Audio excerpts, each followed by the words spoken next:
তোমারটা আচ্ছা, 2 step iron করবেন। 2 স্টেপ আয়রন বলতে হচ্ছে প্রথম আমরা একটা স্টেপ আয়রন করব, করার পরে চুলটা বসবে, বসার পরে আমরা আরেকটা স্টেপ আয়রন করব, করার পরে আমরা সেকেন্ড প্রোডাক্ট অ্যাপ্লাই করবো। আর আজকে শাইনেরটা তো সেকেন্ড প্রোডাক্টের ঝামেলা নাই, এর জন্য আমরা 3 স্টেপ আয়রন করে দিব।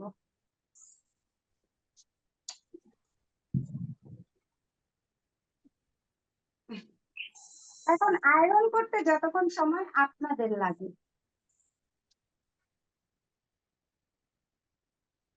বুঝাইতে পারছি?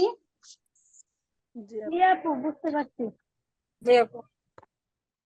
আচ্ছা, 90 ডিগ্রির উপরে উঠায় যদি আপনি আয়রন করেন তাহলে চুলে ভাঁজ পড়বে না, কোনো রকমেরই ভাঁজ পড়বে না। সামনের চুলে অনেক সময় ভাঁজ পড়ে থাকে একটা, দেখেছেন?